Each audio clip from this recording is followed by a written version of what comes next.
নিখোঁজের ২ মাস পর অস্ট্রেলিয়া ও বাংলাদেশের দ্বৈত নাগরিক ঢাকার নবাবগঞ্জের বাসিন্দা রেহানা পারভীনের লাশ উদ্ধার করেছে নবাবগঞ্জ থানা পুলিশ। শুক্রবার দুপুরে নবাবগঞ্জ থানায় ঢাকা জেলা police super Ahmad Moyeed press ব্রিফিংয়ে এ তথ্য জানান।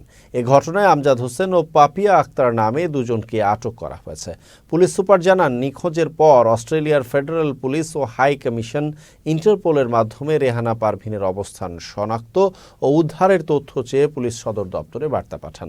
গত ৮ নভেম্বর নিখোঁজ রেহানার মা আইরিন আক্তার বাদী হয়ে রেহানার স্বামী আওলাদ হোসেনকে প্রধান আসামি করে অজ্ঞাত আরও কয়েকজনের নামে একটি অপহরণ মামলা দায়ের করেন।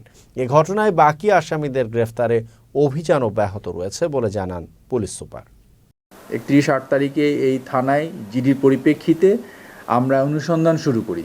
এই অনুসন্ধান করতে গিয়ে দেখি এটা একটা কিলিং এর দিকে যাচ্ছে।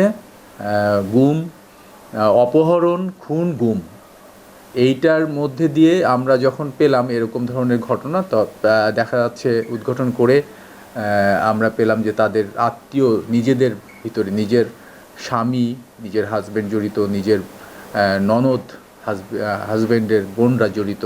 যে গতকালকে রাতে ওর ননদের বাসায় ওয়াশরুমে যে টাঙ্কি আছে ওই পাশে ওকে 2 হাত মাটি খুঁড়ে আপনার পুঁতে রাখছে।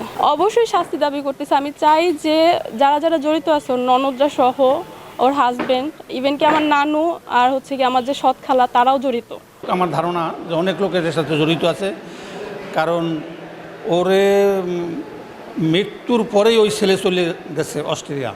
ও কিন্তু মাটি চাপা দিতে ও সময় পায় নাই, এটা দিছে ওর বোন, ওর আত্মীয় স্বজনরা। তো যারা, আমি সরকারের কাছে এইটা আমার দাবি, এটা আমার অনুরোধ, যারা এইটার সাথে জড়িত এদের দৃষ্টান্তমূলক শাস্তি আমরা কামনা করছি।